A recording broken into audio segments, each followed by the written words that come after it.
5 dash 6 dash. तो ध्यान देना ये NO2 सब्स्टिट्यूएंट है और ये COOH फंक्शन है। तो 6 dash di nitro 1 dash biphenyl 6 dash die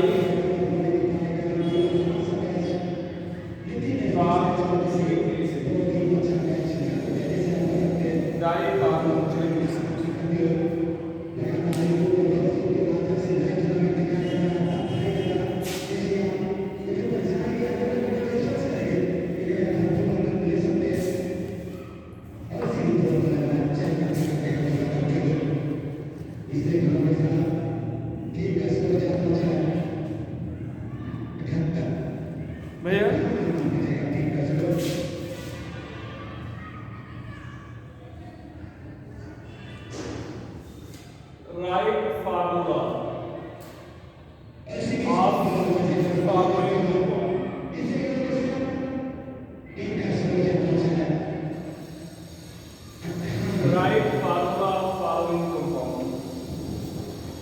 right formula of following compound.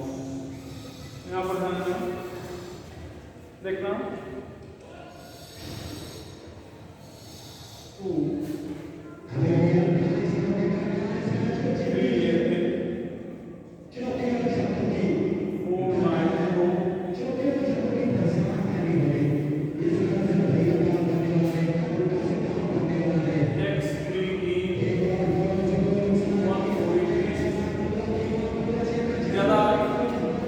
लिखेंगे नहीं, बस जो एक आइडिया दे रहे हैं कि कैसे बनाया जाएगा।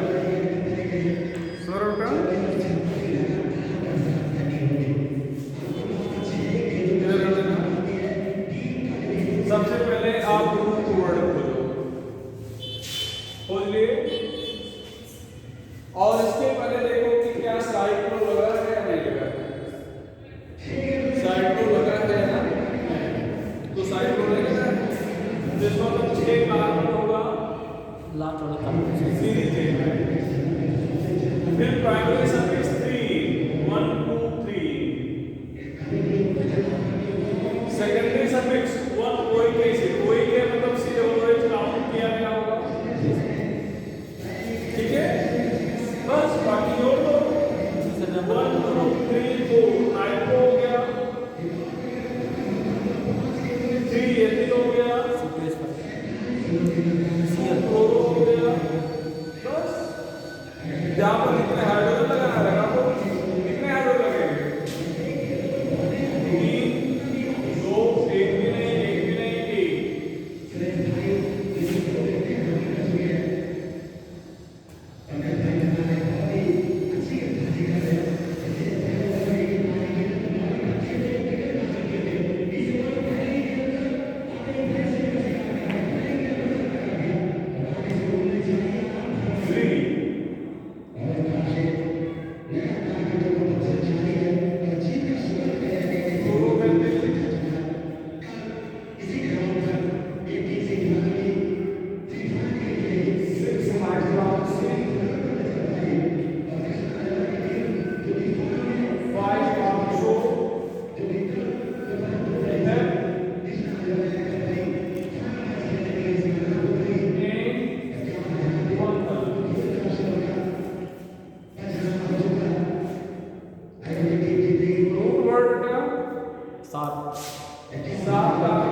5 marks show 1 2 3 4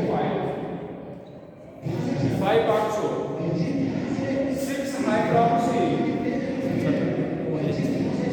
6 hydroxy 3 chloromethyl 1 2 3 CH2Cl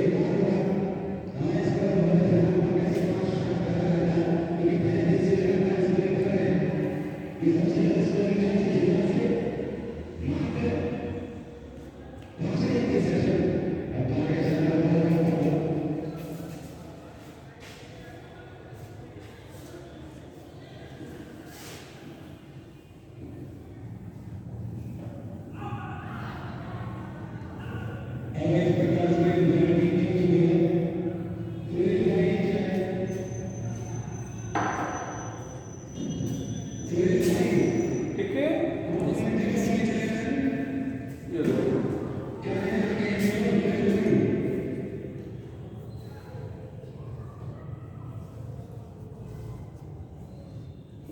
four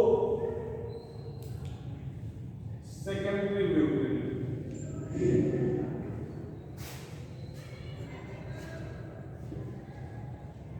three chloro,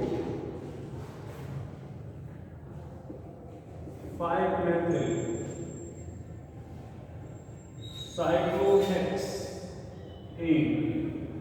one carbon dioxide.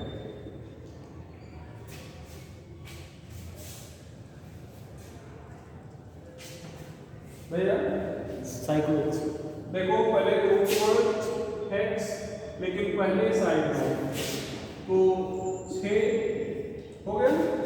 पहले अब यहाँ पर कार्बन डाइऑक्साइड है, 1 कार्बन डाइऑक्साइड, तो CHO हो जाएगा। अच्छा एन है तो डबल बॉन्ड के ट्रिपल बॉन्ड के रहेगा।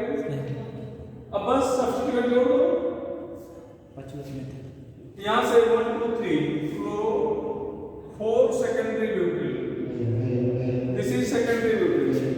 देखो CH3 CH CH2 CH3, और यहाँ पर गया 5 मेथिल, हो गया।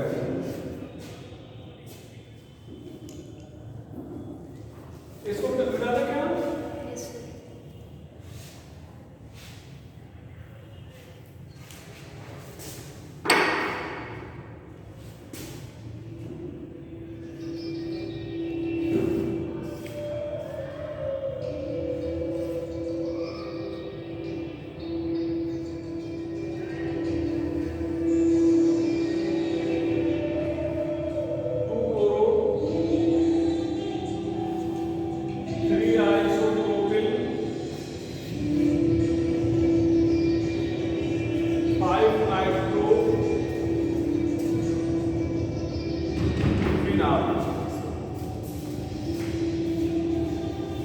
तो फिनाल है, फिनाल है ना, तो फिनाल आप पहले लिखो, फिनाल है ना बेटा, तीन बना के वही है। हाँ फिनाल हो गया। अब क्या करना है? जिसे chloro, 2 chloro, 3 isopropene, 5 nitro,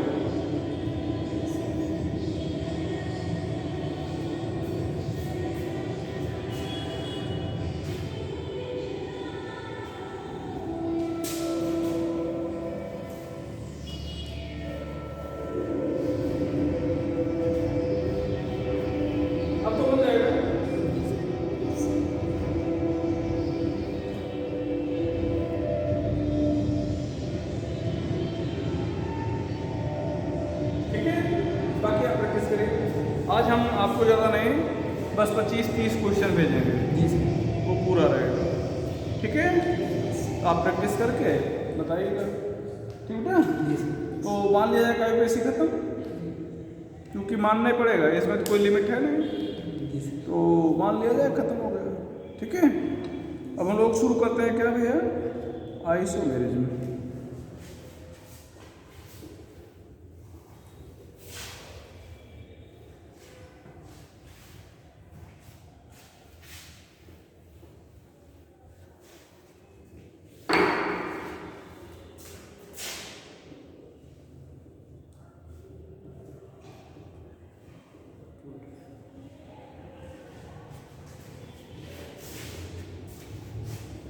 Molecular formula same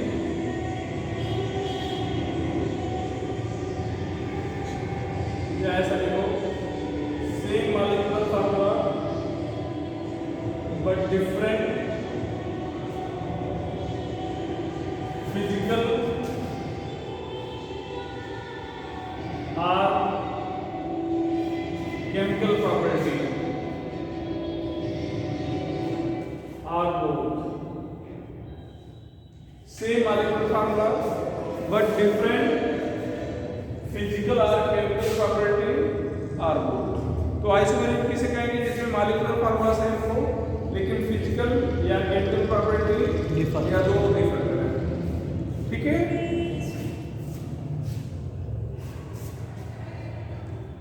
type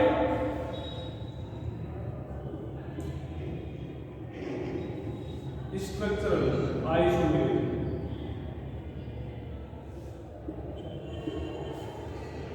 और stereo isomeric.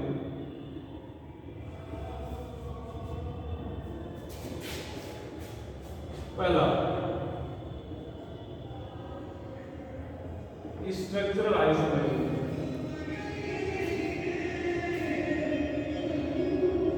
Same molecular formula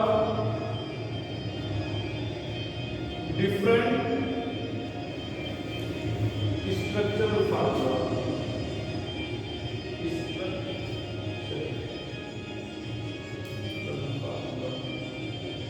EMF formula है ना, EMF formula molecular formula.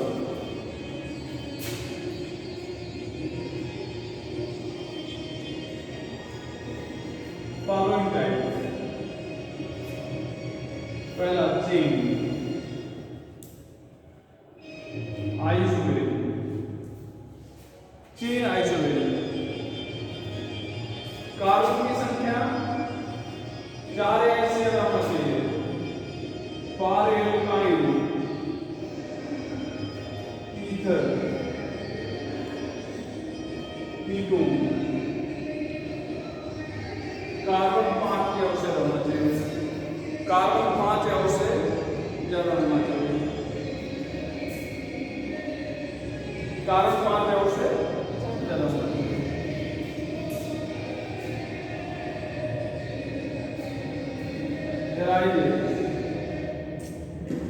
Due to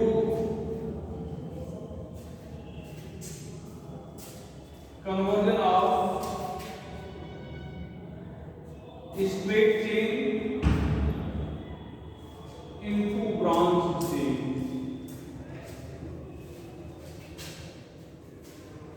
compound.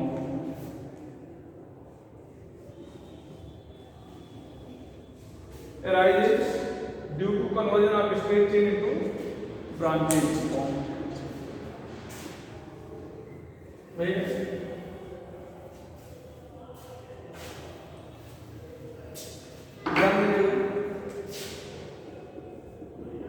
ये ध्यान दो, हाइड्रोजन लिखना जरूरी तो है नहीं? ये है नहीं? देखो कितने कार्बन है भैया? 4। जब आप सोच रहे हो चेन, तो किनारे वाले कार्बन को तोड़ दो। जिससे तोड़े हो उस पे नहीं जोड़ना है और किसी किनारे पर नहीं जोड़ना है। तो यहाँ से तोड़े हुए जोड़े हो नहीं, ये किनारे वाला कार्बन इस पे नहीं जोड़ोगे तो बचा क्या? बीच वाला जोड़ दो। ये ब्यूटेन और आइसोब्यूटेन। कौन सी आइसोब्यूटेन है? चेन। C4H10 2 आइसोबर, C5H12 3 आइसोबर। देखना बेटा, देखना कितने कार्बन हैं? 5। किनारे वाले को तोड़ो, जिससे तोड़े तो तोड़ लिए कितना बचा? 4। तो दोनों किनारे पर नहीं जोड़ रहे हैं। अब अभी भी मेन चेन में कितने हैं? 4। इस किनारे वाले को तोड़ दो,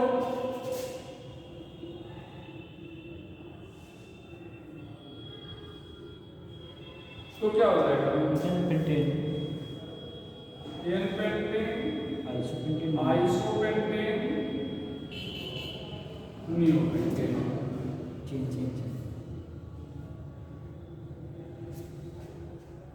एनपेंटेन, isopentane, neopentane.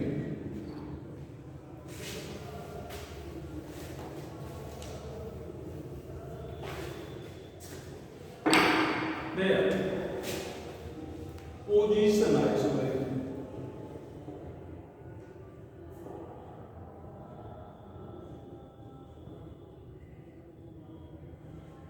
Position isolation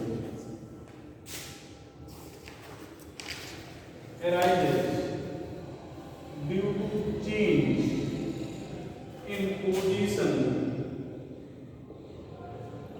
of functional group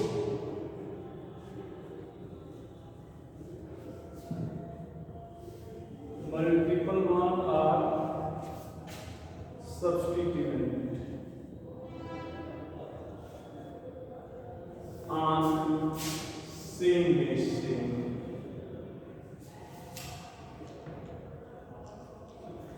arises due to change in position of functional group multiple one are subsequent on same base chain. ध्यान रखिए सेम बेस चेन जब भी आपके दिमाग में चल रहा है कि हमें क्या बोलना है पोजीशन आइसोमेरिज्म, तब आप एक बार आईपीएससी नेम जरूर लिखेंगे और देखेंगे क्या उसका रूट वर्ड बदल तो नहीं गया। अगर रूट वर्ड बदल गया है तब फिर आप पोजीशन आइसोमेरिज्म नहीं बोलेंगे। ठीक है, यहाँ पर ध्यान रखिएगा ये ड्यू टू वन थिंग, ध्यान देना डबल बार को यहाँ किसका दो ड्यू टू ई, ये एक एग्जाम्पल हो गया भैया। वन क्लोरोप्रोपेन, वन क्लोरोप्रोपेन, ये Cl को यहाँ पर किसका दो, यहाँ पर नंबरिंग क्या लिखा है 2 क्लोरोप्रोपेन, तो रूट वर्ड प्रो ही तो है। यहाँ पर ध्यान दो दोनों का रूट वर्ड क्या है प्रो और पोजीशन क्या हो गई बदल गई 1 क्लोरो से 2 क्लोरो।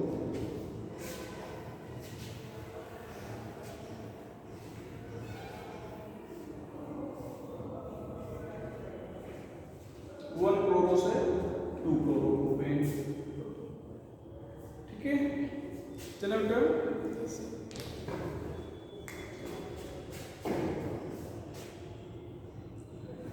वन क्लोरोप्रोपेन से 2 क्लोरोप्रोपेन। आगे बढ़ो, चलो यहाँ पर ओ ये 9 आपके बुक में है एनसीईआरटी में। ध्यान रखिए एक चीज आपको और बता दें, जैसे आइसोमेरिज्म का जब आप क्वेश्चन सॉल्व करोगे इधर उधर से तो बहुत परेशान होंगे। परेशान होने का क्या मतलब है कि कोई भी पूछ लेगा, ठीक है। परेशान एकदम नहीं होना है, एकदम बेसिक जो बता दे रहे हैं वो दिमाग में रहना चाहिए। एग्जाम्पल वही पूछेंगे जो आपके बुक में दिए होंगे और उसको हम लिखा दे रहे हैं, उनको हम लिखा दे रहे हैं। बात समझ गया, क्योंकि स्ट्रक्चरल आइसोमेरिज्म के लिए कोई फार्मूला नहीं है कि ये फार्मूला बता दें और फट से आप अप्लाई करो नंबर ऑफ आइसोमर बता दो, वो नहीं है। तो कुछ जो आपके बुक में दी ऐसे चीज़ों में जो बुक में होते हैं वही पूछते हैं, और ऐसे हम काफ़ी आपको लिखा देंगे उनके नंबर्स, उनको आप रटे हैं। बाकी बेसिक चीज़ें बता दे रहे हैं उनको मालूम होना चाहिए, ठीक है। तो जब इसको आप पढ़ते हो तो आपको कॉन्फिडेंस नहीं आता, क्योंकि कुछ भी पूछ लिया कहीं किसी बुक में प्रैक्टिस कर रहे हो उसके लिए परेशानी करनी है, ठीक है। और कॉन्फिडेंस इसीलिए नहीं आता कि फार्मूला है ना, तो ये आपको बस प्रैक्टिस जितना आना है उतना आप, ठीक है। अब यहाँ पर आपको कितने कार्बन हैं? 4। इसमें मैं पहले ही बता देता हूँ क्या नाम है इसका, 1 ब्रोमो ब्यूटेन। ध्यान देना इस Br को तोड़ के 2 पर जोड़ो,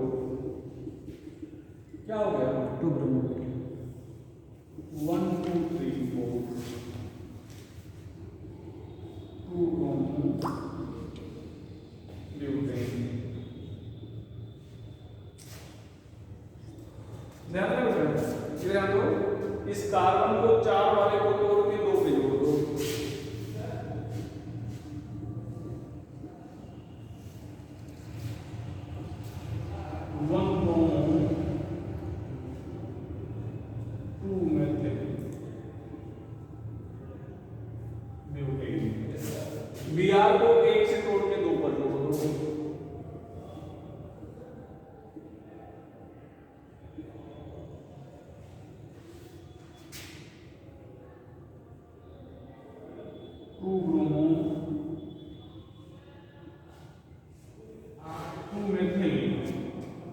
ब्यूटेन नहीं है, प्रोपेन है।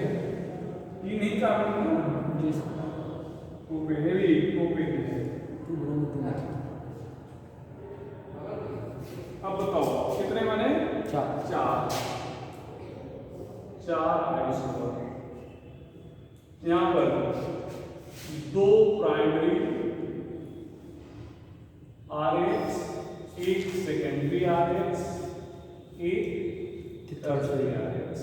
ऐसे भी पूछ सकते हैं, बस ऐसे कितने आइसोमर बनेंगे, कितना प्राइमरी हैलाइड बनाएगा 2, कितना सेकेंडरी बनाएगा 1, कितना टर्शरी बनाएगा 1।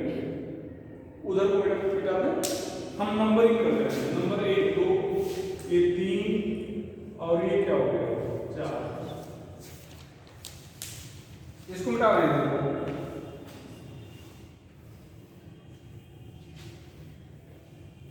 भैया, इधर आ जाओ।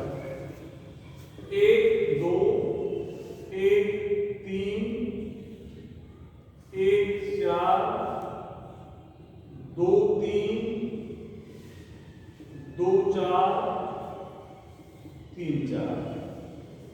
1 और 4 के बीच में कैसे आइसोलेशन है? 1 और 2 के बीच में ये 1 और 2 है। देखो root word view position 1 position 2, तो कौन से आइसोलेशन है? Position isolation.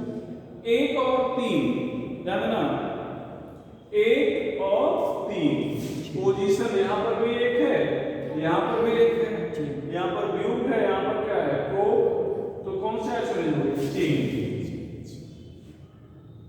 भैया 1 और 4 ये 1 है और ये क्या है 4, तो ध्यान दो पोजीशन 1 है, पोजीशन 2 हो गया, रूट वर्ड ब्यूट है, प्रोब है दोनों,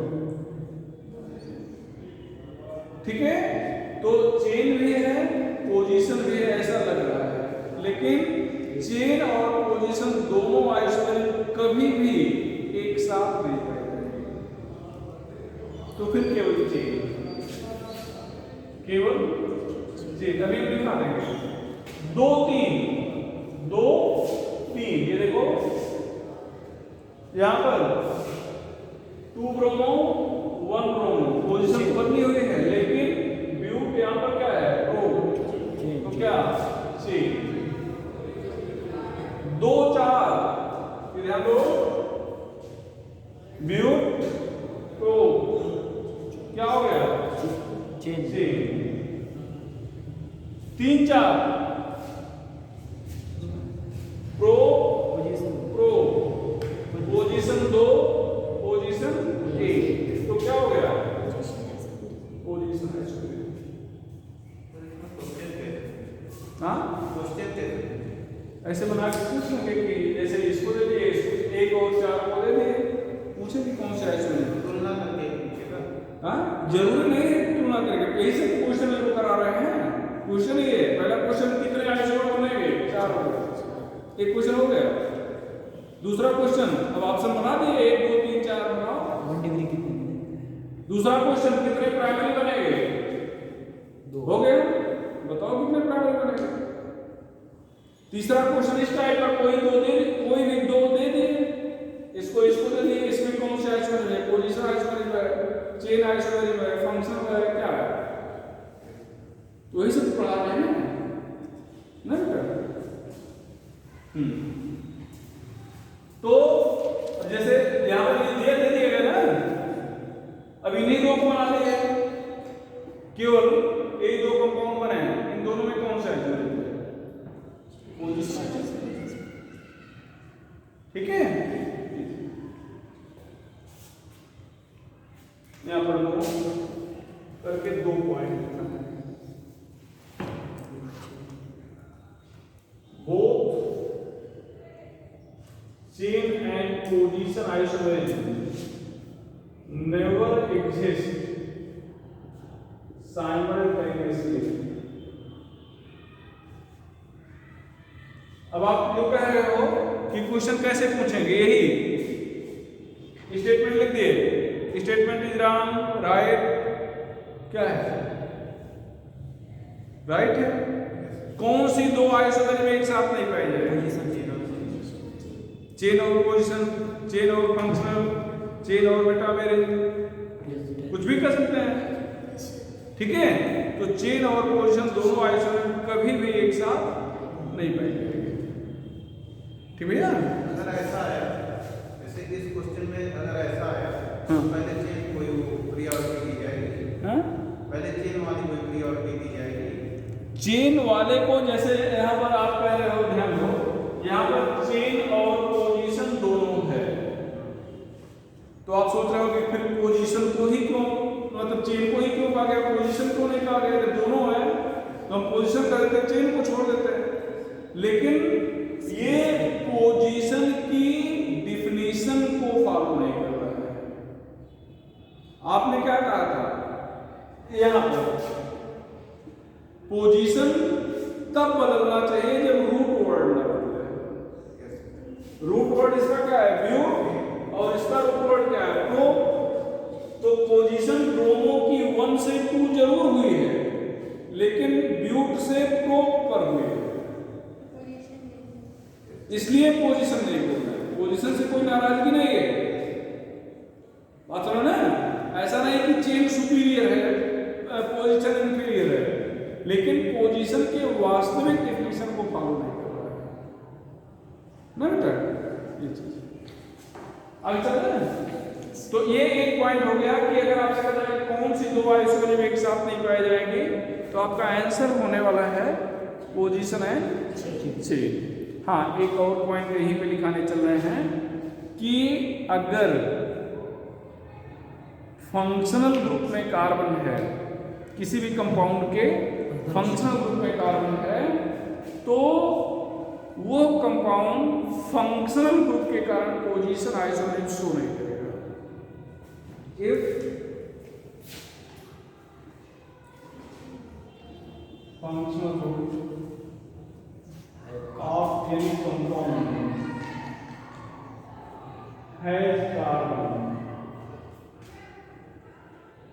then this compound does not represent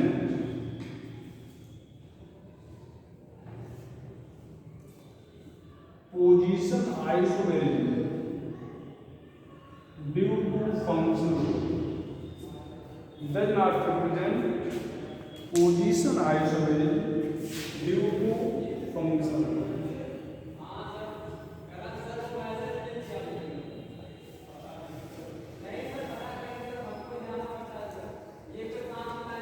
Due to functional.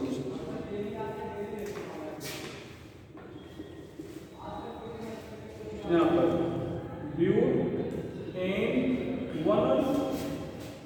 Butane 1, ध्यान दो, CHO को तोड़ो, 2 से तोड़ के 3 पर कर दो,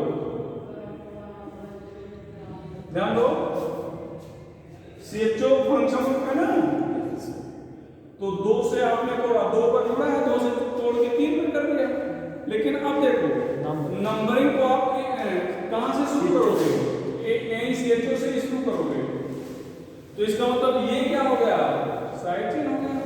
तो क्या लिखो बेटा, 2 methyl root word pro primary suffix ane secondary suffix 1। तो ध्यान दो, रूट वर्ड बदल गया, क्या बदल गया, ब्यूट था प्रो हो गया। अभी यही OH होता, Br होता, सबसे पहले Br का एग्जांपल लिया गया था, यहां से तोड़ के यहां पर करके पोजीशन हो जाता, लेकिन ये पोजीशन नहीं है। ये कौन सी आइसोमेरिक है, कौन अच्छा आइसोमेरिक है, सी। हाँ, एक लाइन थोड़ा सा छूट गया था, एक पॉइंट छूट गया हल्का सा, है बदल दो यहाँ पर, एक्सेप्ट कीटोन करना, कीटोन के लिए पॉइंट लागू नहीं होगा।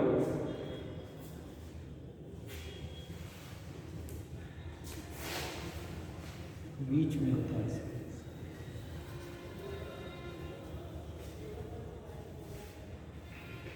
यहाँ पर जो स्टेटमेंट लिखे थे उसमें एक्सेप्ट कीटोन कर लेना। आगे चल जाएगा, यहाँ पर बताना है कौन सी आइसोमेरिक है।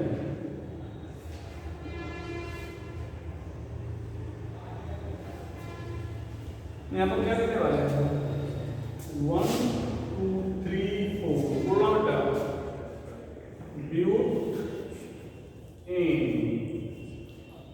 Sorry 2 chloro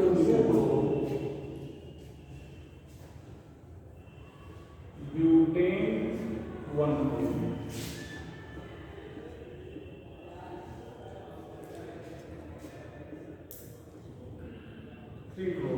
root word butanol. कौन से कौन से आपसे कहा गया था फंक्शन रूप में कार्बन का पोजीशन नहीं हो फिर भी पोजीशन उसकी वजह से आपसे क्या बताया गया था फंक्शन रूप में कार्बन अगर है तो पोजीशन ऐसे नहीं होगी फिर कैसे फंक्शनल ग्रुप की पोजीशन पहले भी 1 थी अभी भी 1 है तो फंक्शनल ग्रुप के कारण नहीं है ये सब्स्टिट्यूएंट के कारण है 2 क्लोरो 3 क्लोरो तो यहाँ पर रूट वर्ड ब्यूट यहाँ पर क्या हो गया ब्यूट है कि नहीं तो दिमाग में ये ना आ जाए कि अगर कार्बन आ गया तो फंक्शन पोजीशन ऐसे पाई ही नहीं जाएगी ये दिमाग में नहीं आना है बात सुना ना भैया इसको क्या बोले क्या भैया चलो मेटावेरिएंट डी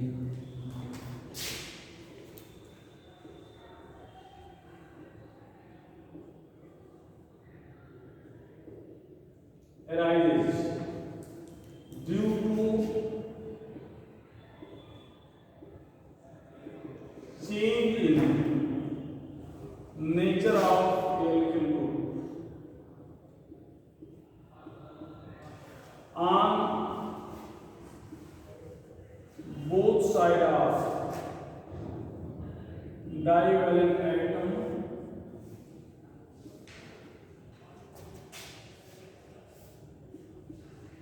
are good.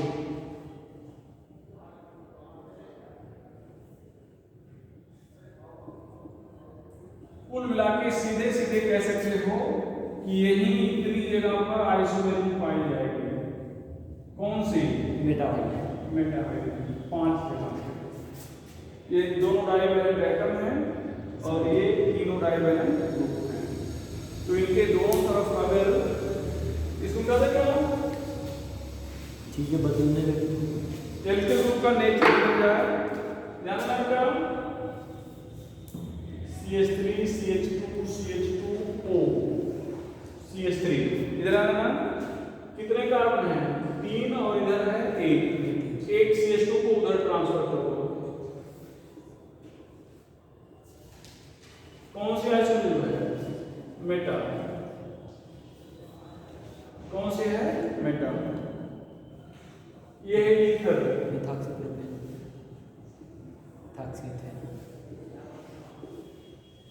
ये ध्यान दो ये CO देखो एक तरफ CH3 है एक तरफ 3 कार्बन है एक CH2 को उधर ट्रांसफर कर दो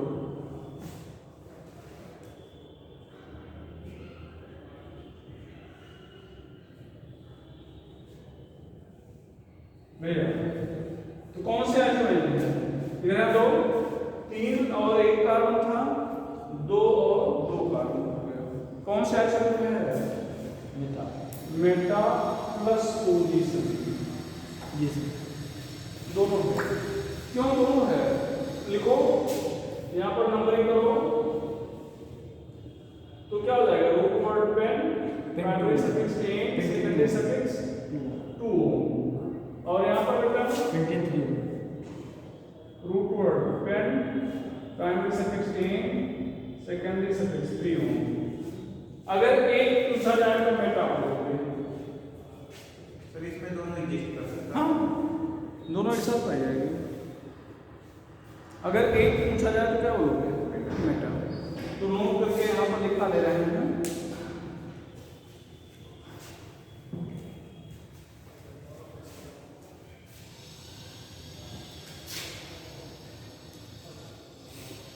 ketone represent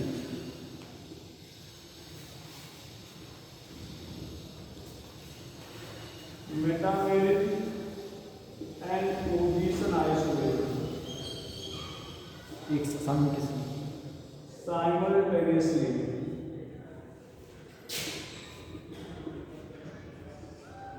Alkene and alkyne never represent metamerism.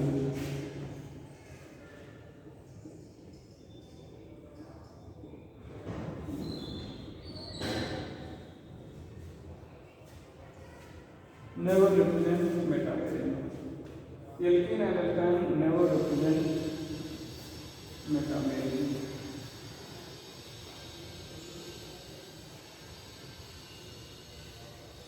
Never represent metamerism. ठीक है? बाकी और भी आपके पास एग्जाम्पल हैं. अदर एग्जाम्पल ये ध्यान दो, NH CH3. अब ऐसे ही एक CH2 ट्रांसफर कर दो.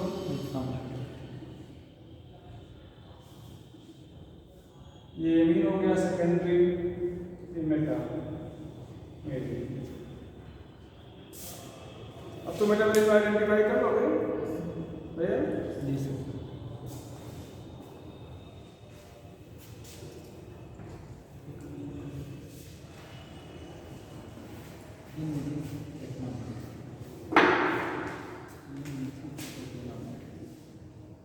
ठीक है, ये लेगा position isomeric, sorry functional isomeric.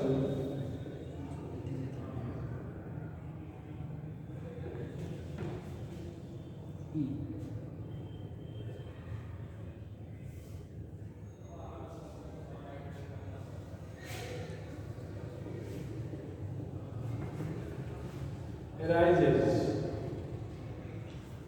due to change in nature of functional group.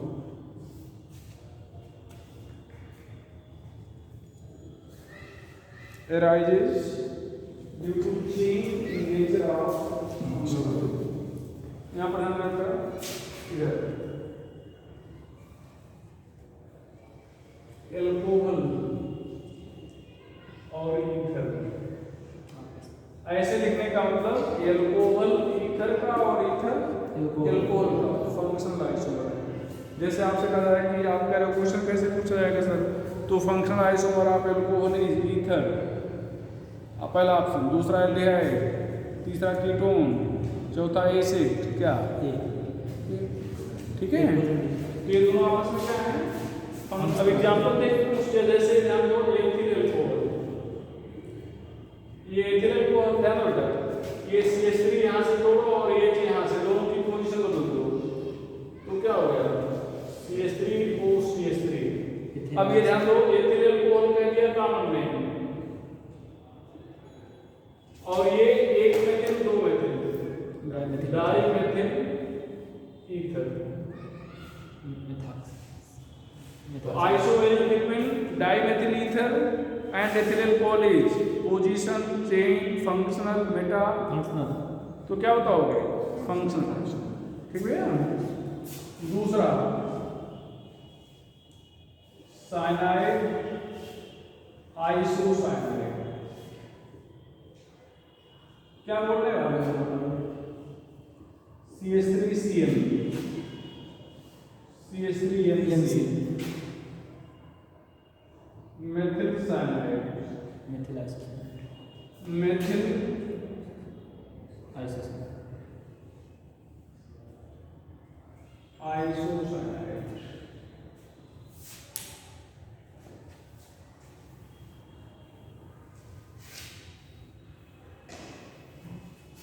Methyl cyanide, methyl isocyanide.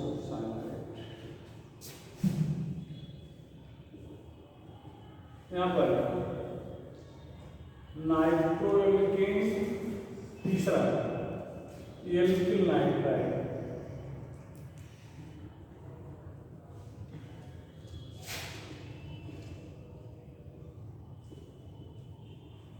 Nitromethane,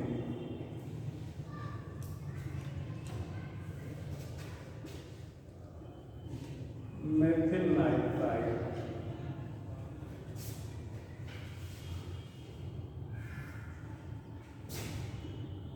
चौथा एसिड एस्टर यहाँ पर ध्यान देना बेटा, तो समझो थोड़ा सा।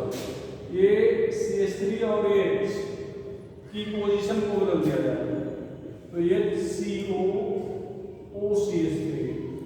ये हो जाएगा acetic acid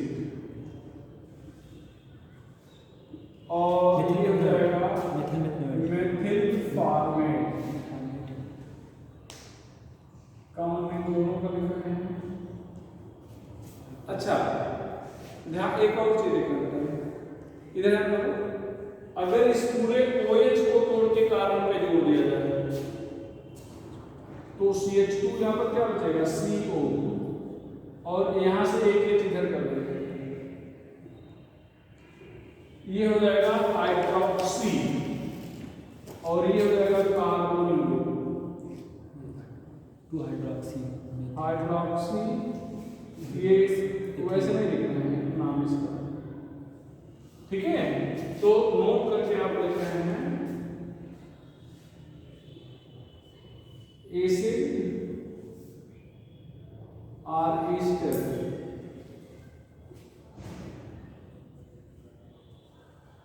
can also be converted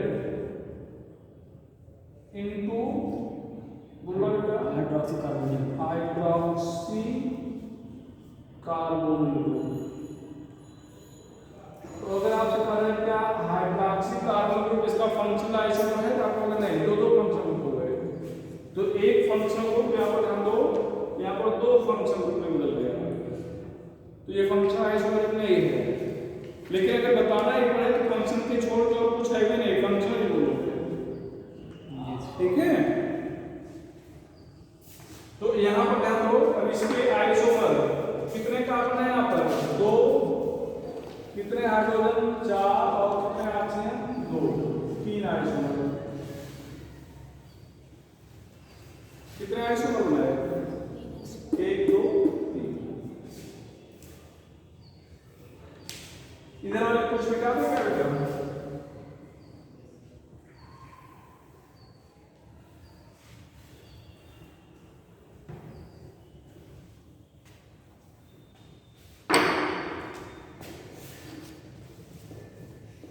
primary secondary and tertiary amine are functional isomer, CH3 CH2 CH2 NH2।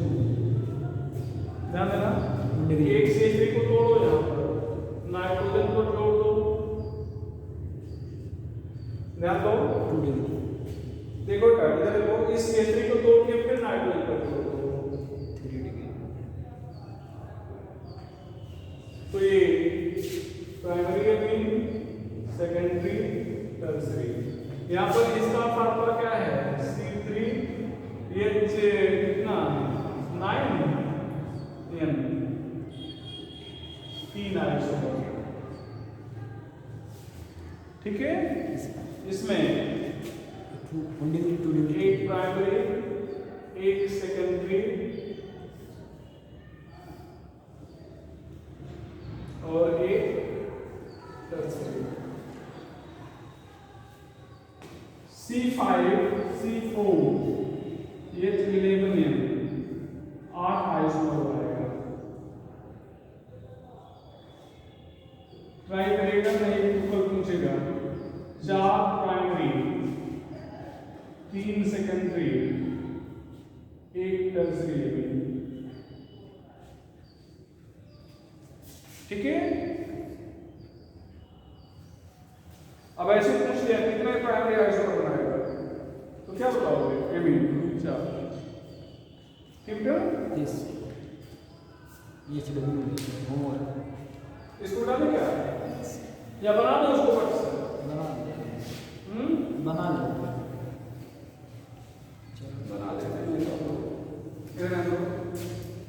ध्यान दो, ये जहां पर NH2 लिखेगा सभी प्राइमरी होंगे,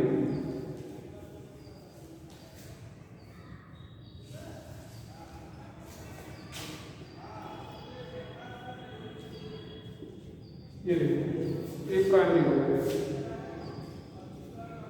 अब यहां पर ध्यान दो, एक कार्बन तोड़ के नाइट्रोजन को जोड़ेंगे,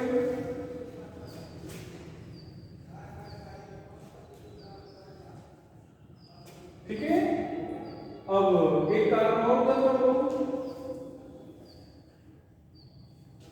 अब एक कार्बन को जोड़ के इस कार्बन को जोड़ दो, ये तीनों सेकेंडरी हो गए। और इस कार्बन को तोड़ के इसके जोड़ दो नाइट्रोजन से, ये टर्सरी हो गया, ये सेकेंडरी हो गया और ये प्राइमरी। जाओ कहां पे पहुंच गए? Aldehyde ketone.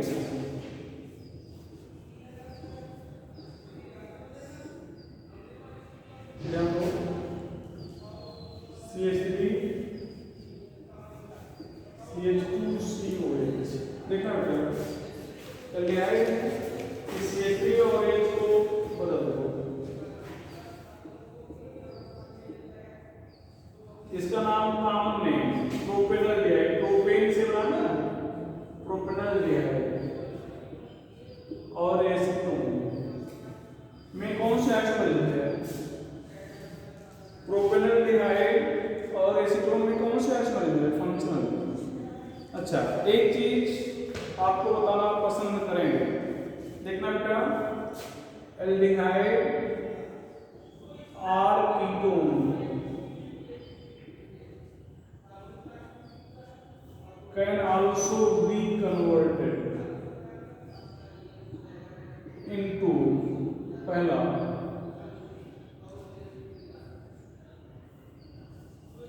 unsaturated ether,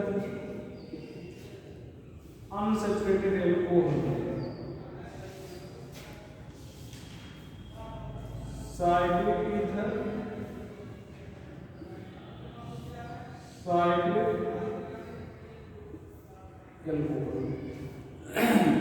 ध्यान दो, जैसे आपने यहाँ पर क्या लिखा है, एल्डिहाइड कीटोन का फंक्शनल आइसोमर है। अब ये दे दिया गया, आपने कीटोन में बदल दिया। अगर ये पूछा जाए कितने आइसोमर बनाएगा, तो केवल कीटोन में ही नहीं बदलेगा। यहाँ पर आप सोचोगे इसको मिटाने ऊपर क्या भैया? अब देखो ये एल्डिहाइड है, तो इसको आप अनसैचुरेटेड ईथर में बताओ। अनसैचुरेशन मतलब डबल बॉन्ड लाओ, अनसैचुरेटेड ईथर हो गया, हाइड्रोजन तो लगा होगा ना, अनसैचुरेटेड अल्कोहल में हो गया, साइक्लिक ईथर। अच्छा, एक और चीज बता दें, साइकिल में कम से कम 3 सदस्य होंगे। ध्यान दो, एक देख लो ध्यान से, एक पहले छापना बात है, पहले समझ लो, 1 2 3 और 3 से ज्यादा भी हो सकते हैं। कितने होंगे, कैसे होंगे, इसकी चर्चा कल करेंगे, ठीक है। कल रिंग चेन पढ़ाएंगे तो आपको बताएंगे। मतलब अगर साइकिल बना रहे हैं तो 3 से हम लोग शुरू करेंगे। तो ध्यान दो, ये दोनों साइकिल की तरह है और साइक्लिक अल्कोहल, तो फिर तो OH आना चाहिए, ये तो ये साइक्लिक अल्कोहल। अब बताओ कितने बने? 1 2 3 4 5 6 7। तो यहाँ पर कितने कार्बन है बेटा? यहाँ पर C3H6O कितने आइसोमर बनाया? 7 आइसोमर। कितने आइसोमर बनाया? 7 आइसोमर। तो आज की कहानी खत्म कर दे रहे हैं। कल रिंग चेन और टार्टोमेरिज्म इन दोनों पे चर्चा करेंगे, ठीक भैया? ठीक बेटा, तो आज खत्म।